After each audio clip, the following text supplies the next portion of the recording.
팔고 있는 것 같습니다. 저도 한번 먹어보려고 한 형제한테 주문을 좀 했더니 나오자마자 바로 팔린다 그럽니다.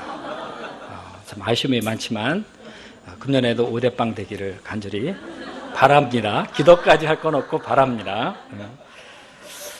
고연전은요, 우리 젊은 세대에게 비단 고대와 연대만의 문제가 아니라 참 의미가 있는 그런 행사라고 생각합니다.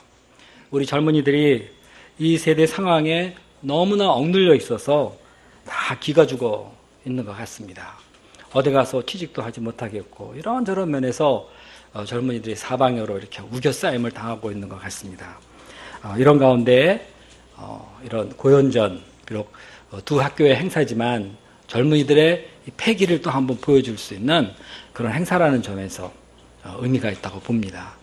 두 학교의 행사가 우리 시대에 억눌린 이 젊은이들의 패기를 앞으로 이끌어 나가는 그런 선도적인 역할을 하면은 참 좋겠습니다. 아울러 우리 아남센터도 고대를 위해서 더 많은 기도를 하면 좋겠습니다. 자신의 출신 학교를 떠나서 이 고대가 제사장 캠퍼스가 돼서 이곳에서 믿음의 용사들이 많이 세워져서 하나님의 종들이 나오고 또 세계 곳곳으로 많은 선교사가 파송될 수 있도록 한 마음으로 기도하면 좋겠습니다. 오늘 말씀의 제목은 오직 성령이 너희에게 임하시면입니다. 유절 말씀은 8절입니다. 함께 읽어보겠습니다. 자, 시작.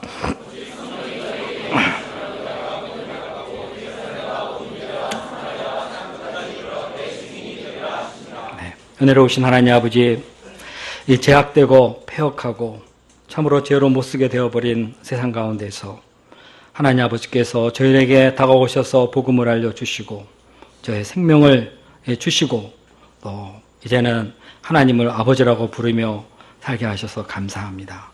이 생명이 어디 가서 찾을 수 없는 전 세대 가운데 우리에게 생명을 알게 하시사오니 전파자가 되게 도와주시옵소서.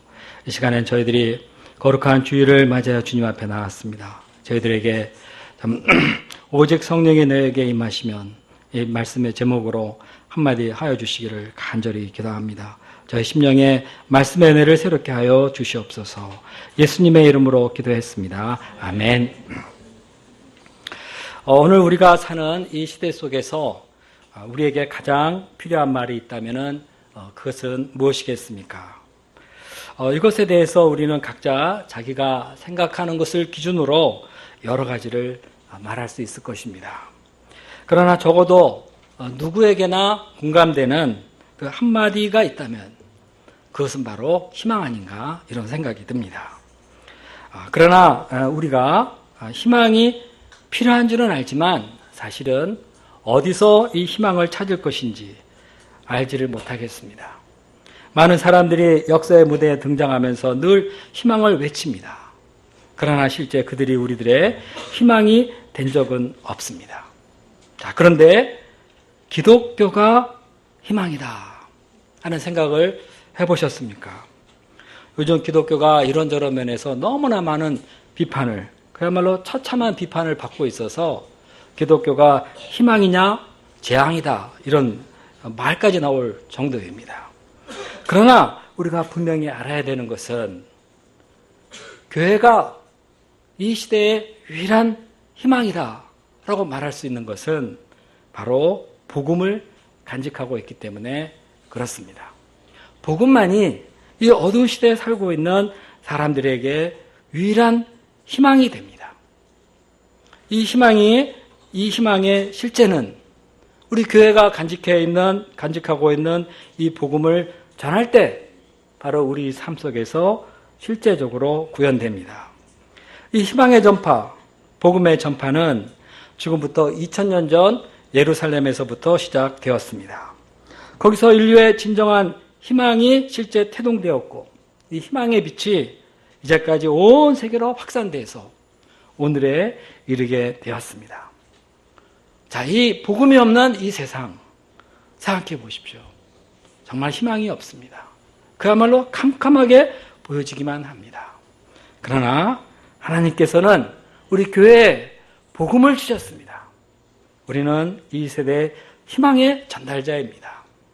자, 그렇다면 복음은 무엇이고 그것이 왜 우리의 희망이 됩니까? 우리가 이번 학기 사도행전을 공부하면서 세상과 사람을 변화시키는 실제 기독교의 힘, 이론만이 아닌 복음의 실제 능력을 배우고자 합니다.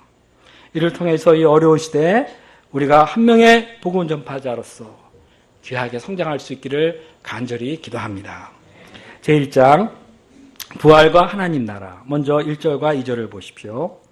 데오빌로여, 내가 먼저 쓴 글에는 무릇 예수께서 행하며 가르치시기를 시작하신부터 그가 택하신 사도들에게 성령으로 명하시고 승천하신 날까지의 일을 기록하였노라. 자, 이것은 그가 먼저 쓴 누가복음에 관한 기록의 요약입니다.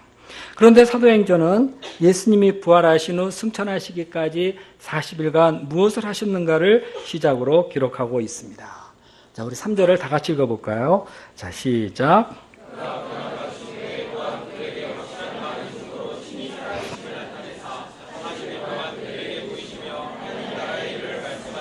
네, 복음의 핵심 요소가 무엇일까요?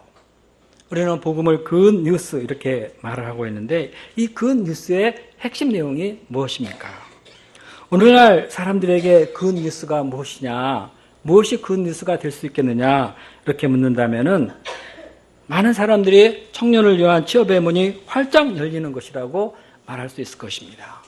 얼마 전 뉴스를 보니까 취업 포기 청년들이 50만 명이 되었다 하는 이런 통계 발표가 있었습니다. 이 50만이라 그러면은 우리나라 군대 숫자가 60만인데 거의 그 수에 맞먹는 젊은이들이 어디 가서 일자리를 구하지 못해 이제는 구하다 못해 포기해버렸다는 것입니다. 참으로 슬픈 소식이 아닐 수 없습니다. 자, 또 우리에게 좋은 소식이 될 만한 것이 있다면은 그것은 평화 통일이 된다는 것일 것입니다. 언젠가 대통령이 통일 대박 이런 말을 하였는데 남과 북이 합치면은 우리나라는 참으로 비약적인 발전을 할 수 있다는 것입니다. 자, 이런 거 정말 좋은 소식입니다. 그런데 성경은 늘 근본적인 면에서 모든 말을 합니다. 자, 좋은 소식이 무엇인가? 오늘 우리가 읽은 이 3절을 보면은 거기에 부활과 하나님 나라가 들어가 있습니다. 바로 이것이 복음의 핵심인 것입니다. 예수님이 우리를 위해 십자가에서 대속의 죽음을 죽으시고 장사한 지 사흘 만에 부활하셨습니다. 이 얼마나 놀라운 소식입니까? 참으로 고마운 소식이 아닐 수 없습니다. 하도 많이 들은 이야기라 이제 우리에게 별 감동이 없을 정도입니다. 너무나 당연하지. 부활 당연하고 하나님 나라 당연하지. 그래서 당연하기 때문에 별 감동이 없습니다. 자, 이 예수님이 없으면 우리가 어떻게 됩니까? 하나님의 무서운 심판을 받을 수밖에 없습니다. 그러나 예수님이 부활하심으로써 우리 죄사함을 확증하시고 그리고 이 예수님의 부활은 우리 모두의 희망이 되었습니다. 우리도 이제 예수님과 같이 이러한 영광의 부활을 하게 되는 것입니다. 부활의 참여자가 되었습니다. 자, 이것도 너무 많이 들어서 별 감동이 없습니다. 당연하지.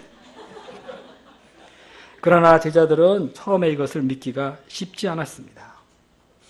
예수님은 이들에게 부활의 믿음을 심고자 제자들에게 나타나서 야, 손과 옆구리를 만져봐라. 그렇게 못 믿겠냐? 계속 의심하니까 야, 떡과 생선을 가져와봐라. 내가 진짜 먹어볼게. 이러면서 그들 앞에서 먹기까지 하셨습니다. 그러나 그 제자들은 긴가민가 하다가 우르르 몰려서 갈릴리로 고기 잡으러 갔습니다.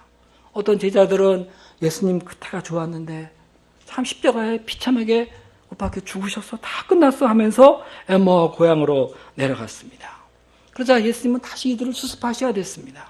갈릴리로 내려가셔서 능력을 보이시고 그들과 사랑의 관계성을 맺으시고 엠마오로 가는 제자들 옆에서는 모른 척하고 옆에 가서 성경을 풀어서 당신께서 부활하셨음을 깨닫게 해주셨습니다. 그래서 이들 다 다시 예루살렘으로 모았습니다. 예수님은 제자들에게 이 부활의 믿음을 심느라고 40일 동안 보여가시면서 많은 애를 쓰셨습니다. 그래서 이제 제자들은 더 이상 예수님의 부활을 의심하지 않게 되었습니다. 당연하지. 이 정도까지 간 것입니다. 그리고 예수님은 그들에게 하나님 나라에 대해서 말씀해 주셨습니다. 하나님 나라는 하나님이 통치하시는 나라입니다. 예수님이 왜 이렇게 제자들에게 하나님 나라를 가르치는 것입니까? 그것은 하나님 나라를 아는 것이 모든 하나님 역사의 기초고 출발이고 궁극의 목표이기 때문에 그렇습니다. 하나님 나라는 성경 전체를 꿰뚫고 있는 중심 주제입니다. 세례 요한도 나타나서 회개하라 천국에 가까웠느니라 이러면서 하나님 나라를 외쳤습니다. 예수님도 복음 사역을 시작하실 때 제일 먼저 외치신 말씀이 내가 찾고 하나님 나라가 가까웠으니 회개하고 복음을 믿으라는 것입니다. 하나님 나라가 없는 복음은 없습니다. 사도행전의 맨 마지막 장을 보면은 바울이 로마의 셋집에서 한 것은 다름 아닙니다. 하나님 나라를 전파하는 것입니다. 바울이 온 이태리를 자기 셋집에 머물면서 자기에게 오는 사람들을 다 영접하고 하나님 나라를 전파하며 그리고 주 예수에 관해서 담대하게 가르쳤다 했습니다. 사도행전은 이렇게 시작해서 하나님 나라를 말하고 그리고 마지막에도 이렇게 하나님 나라로 끝을 맺고 있습니다. 그러므로 하나님 나라는 우리 최대의 관심사이고 우리 모두의 희망이어야 하는 것입니다.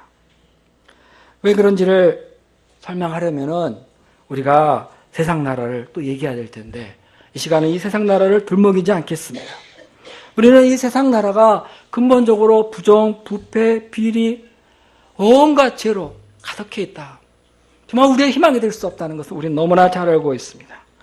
이 세상 나라는 죽음으로 인해 모든 것이 또 결국 비참해집니다. 그래서 우리의 희망은 오직 하나님의 나라 하나인 것입니다. 이 하나의 나라의 장차의 주인공이 바로 우리입니다. 하나님께서 우리를 위해서 이것을 예비하셨습니다. 자, 우리 마음속에 이 부활과 함께 이 하나의 나라에 대한 소망이 자리 잡고 있습니까? 대답이 없어요. 자리 잡고 있습니까? 네. 그렇다면 우리 모두는 정말 복받은 사람들입니다. 세상 모든 사람들과 구별된 하나님의 자녀들입니다. 우리의 소망은 하나님 나라입니다. 우리가 예수님의 부활을 믿고 하나님 나라를 소망하는 자로서 이 땅에 이 소망의 전파자들이 될 수 있기를 간절히 기도합니다. 이 부활과 하나님 나라를 몰라서 이 세상 일에 얽매여서 아직도 어둠 속에서 방황하는 영혼들이 참으로 많이 있습니다. 제2장 세계 선교와 성령의 권능. 자, 그런데 우리 4절을 보십시오. 4절을 다 함께 읽어보겠습니다. 4절. 자, 시작.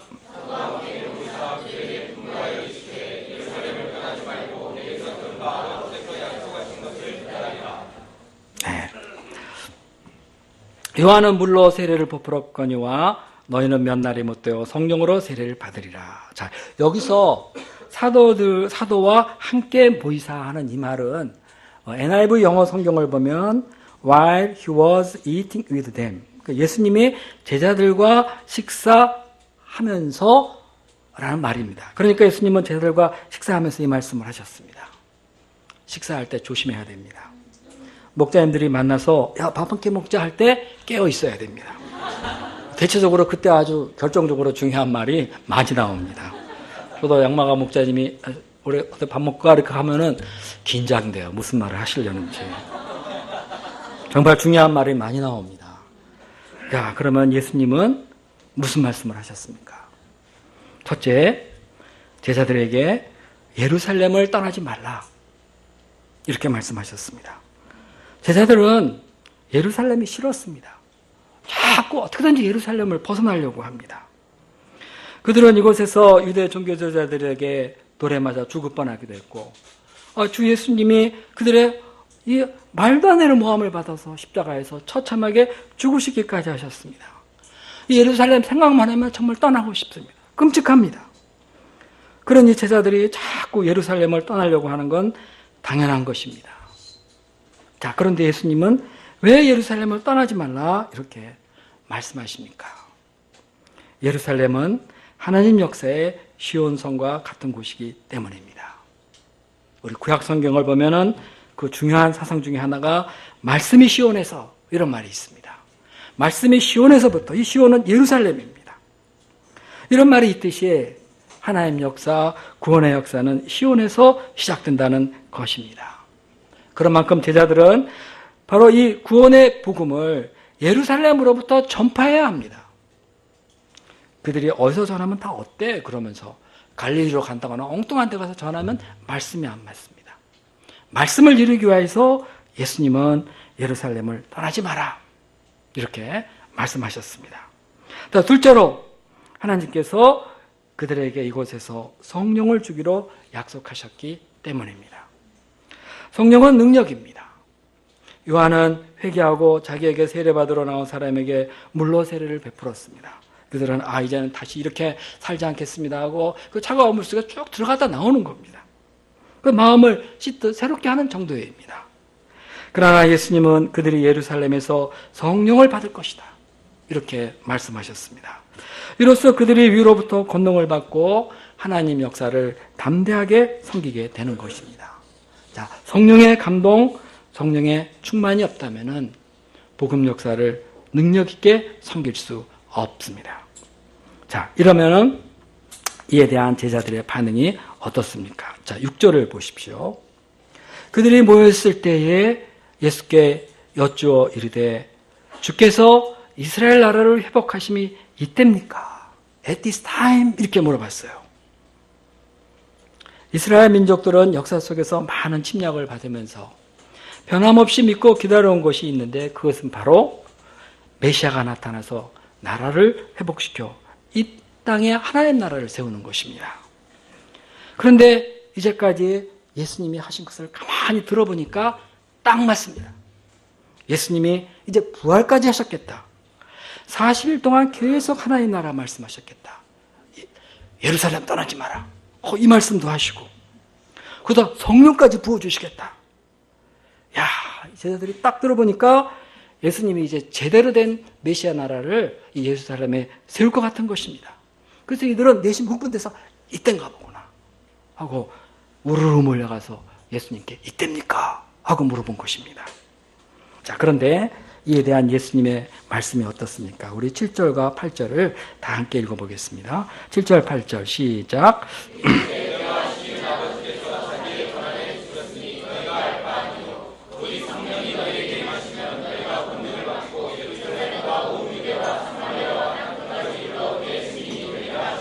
네, 예수님은 제자들에게 나라의 회복에 관한 때와 시기에 대해서는 하나님께 온전히 맡겨라 하시고 그들의 기대를 이 한마디 말씀으로 바꾸어 버리셨습니다. 지금 너희는 그것을 생각할 때가 아니라 그러면서 제자들이 마음을 어디다 두어야 되는가 말씀하십니다. 첫째로 예수님은 제자들에게 세계 선교라는 지상 명령을 주셨습니다. 예수님의 이 한마디 말씀은 예수님께서 그들에게 두신 뜻이 무엇인가를 한마디로 아주 잘 요약해 주고 있습니다. 예수님은 처음부터 제자들을 사도라 부르시면서 그들을 택하시고 훈련해 오셨습니다. 그리고 때가 되자 이제 그들에게 증인으로서의 사명을 주시면서 하나님 나라 전파에 대한 모든 정권을 그들에게 위임하시면서 너희들 땅끝까지 가서 전해라. 예수님은 이 말씀을 하시고 바로 하늘로 올라가셨습니다. 제자들은 하면서 이 예수님의 말씀에 뭐라고 토라도 달아볼 기회도 없습니다. 예수님은 제자들에게 이 한마디 말씀을 하시고 바로 하늘로 올라가셨습니다. 결국 제자들에게 이 예수님의 명령은 절대적인 것이 되었습니다. 그래서 이제 그들은 민족과 이념을 초월해서 온 세상 구석구석까지 가서 예수님의 부활의 증인이 되어야 합니다. 사도들은 그들이 이제까지 마음속에 쫙 간직해왔던 이 유다 중심의 사고방식, 유다 중심의 생활방식, 이 민족주의 유다이즘을 다 버려야 됩니다. 사마리아를 더 이상 미워하면 안 됩니다. 무시해서도 안 되고 민족 감정을 가지고 무시해서도 안 됩니다. 이 침략자 로마에 대한 미움과 증오심을 어쩌든지 극복하고 그들에게 복음을 전해야, 어떻게 하면 이들에게 복음을 전할 수 있을까? 이 생각을 해야 됩니다. 이렇게 해서 온 세계 만민을 품고 이들에게 복음을 전해야 하는 것입니다. 왜 그렇습니까? 예수님은 만민의 구주이기 때문에, 만민을 위해서 십자가에서 죽으시고 부활하셨기 때문에 그렇습니다. 예수님의 이 명령의 말씀은 얼마나 위대한 것입니까? 우리는 가난이나 위험에 처해 있는 사람들을 어떻게 자기 희생적으로 막 섬기고 구해주면은 참 이거 아름다운 미담이다 하면서 매스컴에 그 이야기가 올라오는 것을 봅니다. 누가 죽기 전에 자기의 장기를 누구누구에게 주겠다 이러면서 죽으면 그거 참 아주 귀하게 여깁니다. 그 죽을 사람들을 살렸기 때문에 그렇습니다. 자, 그런데 죄와 죽음의 세력에서 사람을 구원하고 영생에 이르게 하는 이 사명은 얼마나 귀한 겁니까? 이런 사명이야말로 세상에 어떤 일보다 더 값지고 귀하다 이렇게 우리가 말하지 않을 수 없습니다. 우리는 한 영혼을 구원하는 것의 의미와 그 가치에 대해서 이것도 하도 많이 해봐가지고 경히 여기는 경향이 있습니다. 1:1 전도 하면 좋은 것이고 안 하면 뭐 그렇지 이런 식으로 가는 경우가 참으로 많습니다. 그러나 예수님은 우리 한 사람 한 사람의 구원을 위해서 십자가에서 피 흘려 죽으셨습니다. 막 비명을 지르면서 죽으셨어요. 하나님 왜 나를 버리십니까 하면서 처참하게 죽으셨습니다. 우리는 이 예수님의 죽으심으로 인하여서 구원을 받고 영생을 누리게 되었습니다. 그런데 이제 예수님이 우리에게 사람들의 이 구원을 위해서 복음을 전하라. 나의 이 죽음을 증거해라. 부활을 증거해라. 이렇게 말씀하고 계신 것입니다. 예수님께서 부활하셨음을 증거하며 이 하나님 나라를 전파하는 전파자가 되라. 이렇게 하십니다. 이것이 죄와 사망의 권세 아래서 고통하는 사람들의 유일한 희망이 되기 때문에 그런 것입니다. 이렇게 예수님의 증인이 된다는 것은 예수님이 피로 이루신 이 구속 사업을 계승하는 것이요. 만민구원 역사에 참여하는 것입니다. 이 사명은 예수님 시대의 사도의 사도를 이어서 교회를 이어서 교회사 속에서 모든 그리스도인에게 주신 대특명의 말씀인 것입니다. 우리가 예수 그리스도를 아는가? 부활을 믿는가? 하나님 나라를 소망하는가? 그렇다면 우리 모두는 예수님께서 주신 이 땅 끝까지 가라는 이 사명을 감당해야 될 책임과 의무가 있습니다. 이것은 축복을 나누어주는 책임과 의무입니다. 12명의 제자들로 시작된 세계 선교는 이렇게 해서 모든 시대 모든 장소에 힘있게 퍼져나갔고 만민구원 역사를 이루어 왔습니다. 요즘 외신을 보면은 IS가 중동 지역에서 기독교인들의 씨를 말리고 있다는 그런 기사를 볼 수 있습니다. 또 그런가 하면은 많은 회교도들이 이슬람의 잔인하고 인종벌이가 없다며 깊이 회의를 하고 기독교로 개종하고 있다는 기사도 있습니다. 지금 회교권에는 이전에 없었던 놀라운 변화가 오고 있는 건 분명히 사실입니다. 예수님은 복음이 먼저 만국에 전파되어야 그때 역사에 종말이 온다 이렇게 말씀하셨는데 마지막까지 어떻게 할 수 없었던 이 회교권에 뭔가 변화가 일어나고 있습니다. 참으로 이 역사는 예수님의 말씀에 맞추어 정말 긴박하게 일어나고 있습니다. 요즘 우리나라에는 친일 논란이 거셉니다. 일본이 우리 민족을 괴롭히고 이때 우리가 겪은 고통을 생각하면 정말 많은 것이 분하기 짝이 없습니다. 또 이런 가운데 최근 일본 총리가 하는 말이나 정책은 또 아주 자극적이에요. 그래서 우리 가운데 반일 감정, 혐일 감정이 어느 때보다도 고조되고 있습니다. 그러나 예수님은 우리에게 이들에게도 복음을 전해라. 모든 감정, 생각을 다 뛰어넘어서 복음을 전해라. 이렇게 명령하고 계십니다. 우리는 일본 사람하고 친해져야 됩니다. 친일, 나라를 팔아먹으려고 친일을 하려는 것이 아니라 복음을 전하기 위해서 그들과 가까워야 합니다. 어제는 일본이 도쿄에 진도 5.2의 지진이 일어나 도시 전체가 흔들렸답니다. 저는 이럴 때 항상 보는 게 있으면 댓글 봅니다. 참 훈훈한 소식이네요. 좀 확실히 흔들어 주시지. 이제 좀 가라앉으려나? 이런 이야기가 가득하 있습니다. 자, 그들에게 무슨 일이 벌어지기 전에 또 우리의 현재 그들에 대한 우리의 감정이 어떻기 전에 우리는 그들에게 복음을 전하라는 주님의 명령을 받은 사람들입니다. 참으로 우리는 우리들의 민족적 감정의 벽을 뛰어넘어서 어느 나라 어느 곳이라도 가서 주의 이 복음을 전해야 할 사명이 있습니다. 성삼위일체 하나님은 천지를 창조하신 인류 구속의 주님이십니다. 그리고 지금도 세상의 모든 것을 자기 뜻대로 섭리하십니다. 때와 기한을 다 정해놓고 그 작정하신 바를 행하십니다. 이 가운데 우리가 할 일은 복음을 전하는 것입니다. 이 하나님은 우리를 구원하신 분이십니다. 만민을 구원하기를 간절히 원하십니다. 이 하나님께서 이 시간에도 죄로 병들어 있는 만민을 위해서 우리를 증인으로 부르시고 구원 역사, 그 크신 긍휼의 역사를 이루어 나가고자 하십니다. 그러므로 우리가 이 하나님의 뜻을 엎드려 영접해야 합니다. 그리고 성령의 권능을 사모하면서 나가야 할 것입니다. 먼저 우리 캠퍼스를 시작으로 점점 장막들을 넓혀가면서 온 세계 만민을 섬길 수 있기를 간절히 기도합니다. 자, 둘째로 성령께서 이 사명을 감당할 권능을 주신다고 말씀하셨습니다. 예수님이 주신 이 사명은 분명히 위대하지만 제자들은 현재 자신 하나 감당할 수 없을 만큼 아주 연약하고 부족합니다. 그들은 속두려움이 많습니다.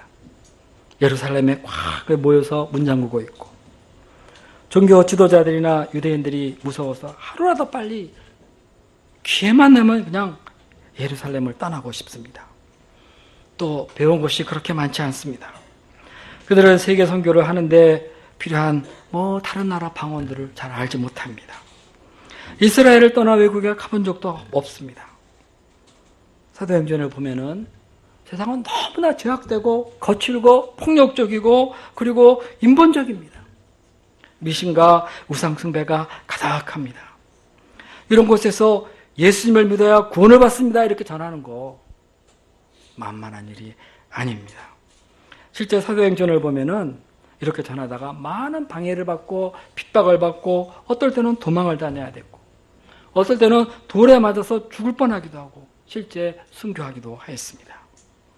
예수님의 하나님의 아들이요 우리의 유일한 구주시다 이게 증언하는 것, 이것은 그 당시나 지금이나 마찬가지지만 미움받고 어떤 경우에는 목숨을 걸어야 되는 그런 일입니다. 그래서 증인이다 하는 것은 사실 그대로 말하는 것, 타협 없이 그대로 말해야 되기 때문에 죽을 수도 있습니다.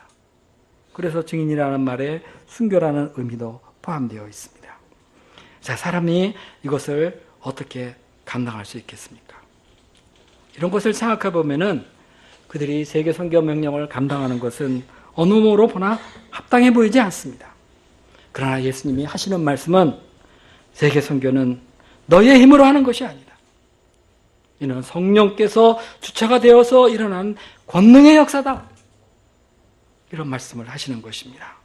오직 성령이 너에게 마시면 너희가 권능을 받고 그들이 사명을 감당할 수 있는 능력의 원천은 바로 성령이십니다. 그들에게 이 성령이 임할 때 연약한 가운데서 강하게 됩니다. 자의식이 사라지고 담대해집니다. 어떤 원수의 세력과도 싸울 수 있는 힘과 용기를 덧입게 되고 어떤 상황에 부딪혔을 때도 그것을 지혜롭게 극복할 수 있는 아이디어가 떠오르고 어떤 상황에 어떻게 말할 것인가 말의 지혜도 얻을 수 있습니다. 언어의 장벽을 넘어서 어느 곳에 가도 좀 말이 유창하진 않아도 뭐라고 말하면서 복음을 전하고 그곳에서 생명의 역사를 섬겨나갈 수 있는 것입니다. 실제 사도들은 성령의 권능을 덧입게 되었을 때 세상이 감당할 수 없는 정말 담대한 전도자들이 되었고 영적 지도자들이 되었습니다. 저는 우리 선교사님들이 1985년 이 코르바조프의 이 페레스트로이카 이 개혁 정책 이어서 이 90년대 초에 러시아가 개방되었을 때 러시아 선교사로 나간 것을 생각해 볼 때마다 어떻게 저렇게 했을까? 항상 기이해합니다. 그때는 아직 러시아 모스크바 하면은 이 90년대 초입니다.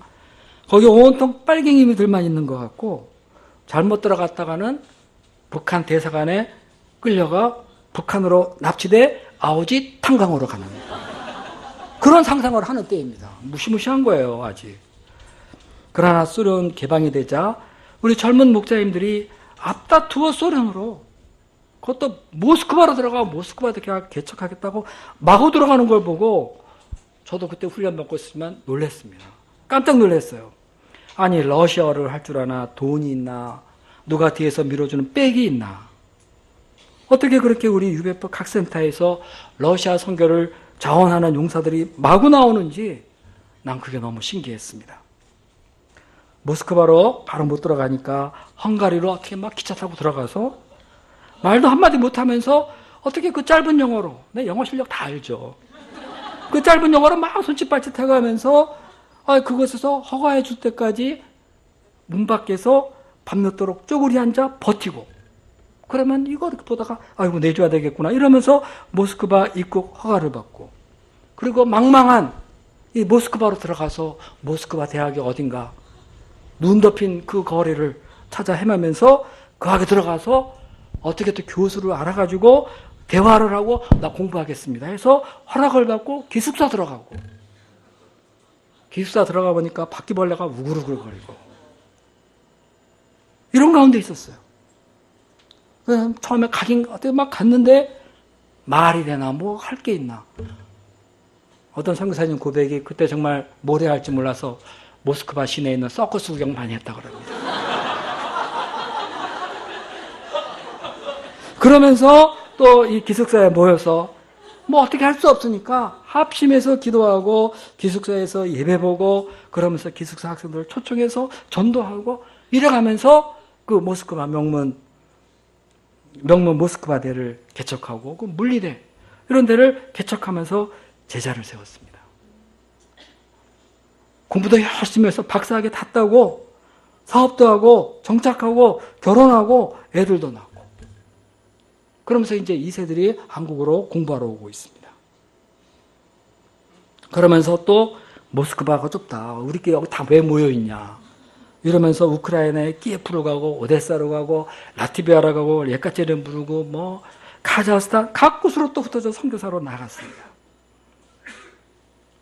제가 지금도 가끔 CIS의 이 선교사님들을 만나면은 그때 무슨 정신으로 그렇게 했냐 이렇게 물어봅니다. 그러면 대부분 말이 모르겠답니다.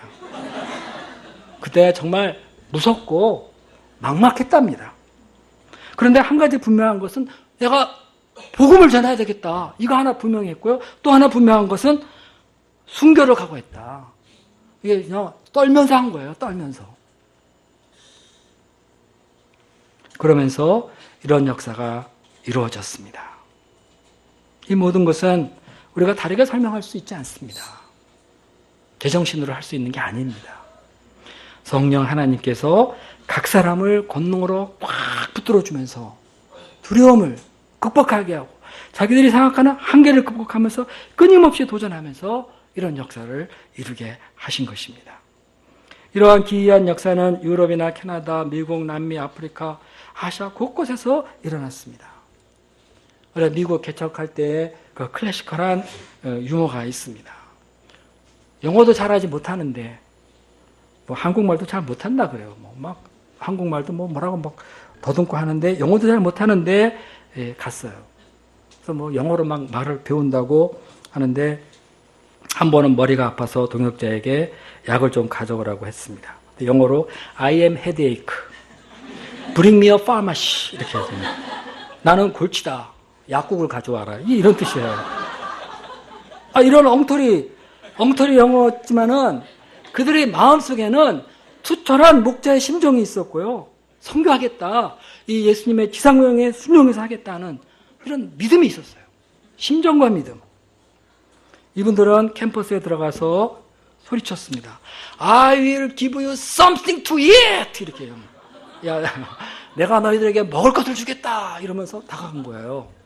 그러면은 학생들이 뭘 주려고 하면서 오면, 그러면은 성역 공부하자. 이러면서 1대1로 초대하면서 그들에게 하나님의 말씀을 가르쳤습니다. 그러면서 그것에도 개척하고 제자가 세워진 것입니다. 콩글리시였지만 하나님께서 능력으로 역사한 것입니다.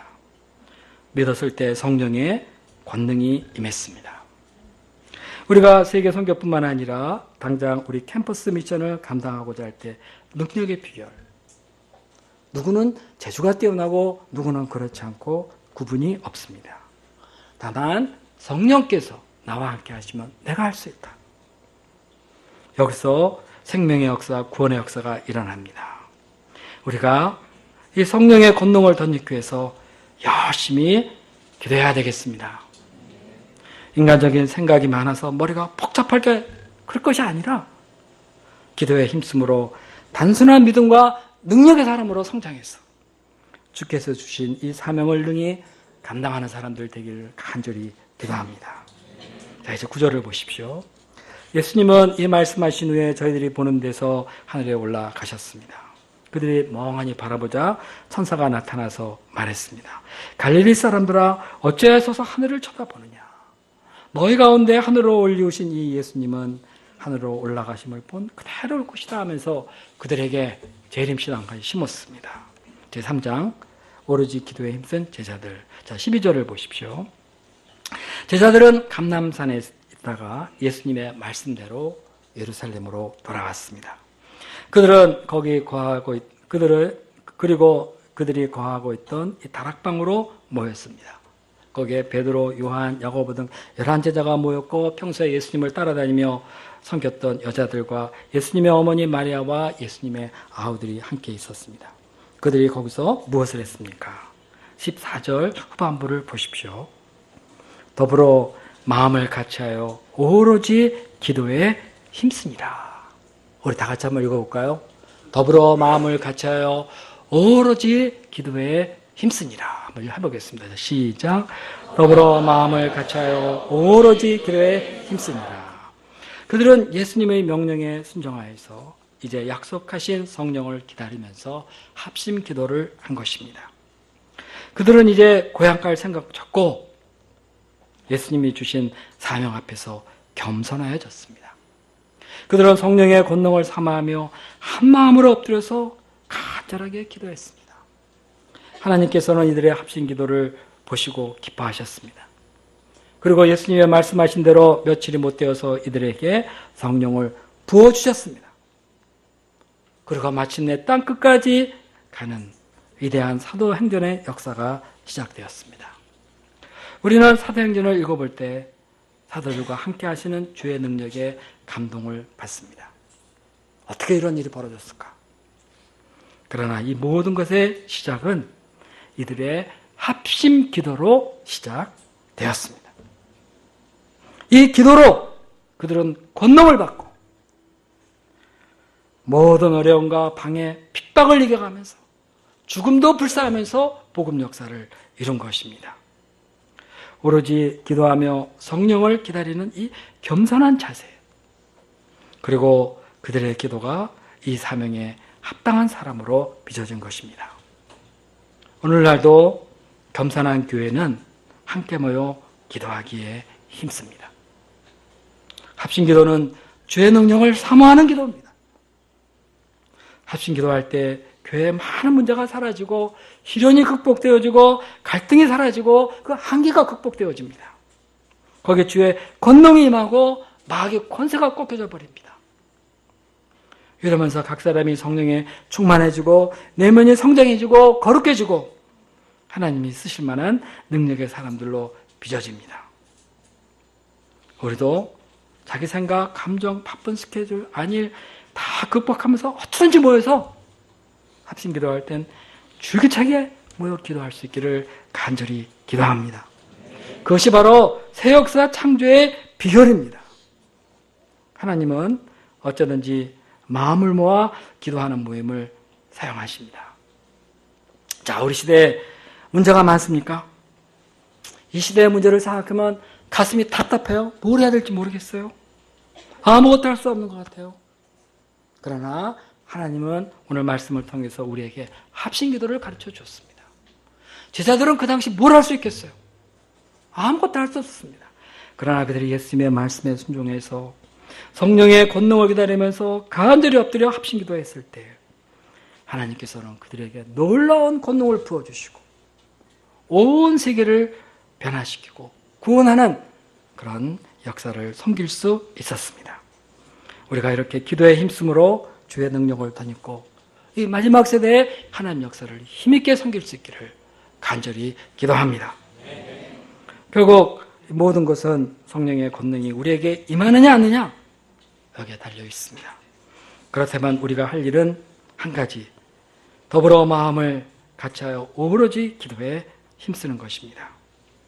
이것이 오늘 말씀 서두에서 말한 희망의 복음이 우리 삶 속에 사람들 가운데 실제 희망으로 나타나게 되는 그 비결인 것입니다.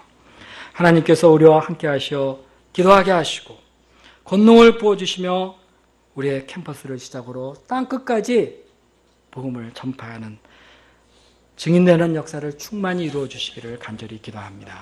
기도하겠습니다. 은혜로우신 하나님 아버지, 참 소망 없는 이 세대 가운데서 저희들에게 복음을 알게 하시고 참 예수님의 십자가와 부활로 말미암는 재산과 영생을 믿게 하시고 하나님 나라를 소망하게 하셔서 감사합니다. 하나님 아버지, 우리가 이 세상을 사랑하지 않게 도와주십시오. 열심히 주와 복음을 위하여서 무엇을 하되 그러나 복음에 대한 분명한 확신과 하나님 나라에 대한 소망으로 증인의 삶을 살아갈 수 있도록 도와주십시오. 저희가 한없이 부족하다는 것 날마다 하나님 앞에 고백하게 하시고 더불어 기도하기에 힘쓰므로 권능을 받고 이 세대를 복음으로 전파하며 감당할 수 있도록 도와주시기를 간절히 기도합니다. 우리 가운데 합심기도의 역사가 뜨겁게 일어날 수 있도록 도와주시옵소서. 예수님의 이름으로 기도했습니다.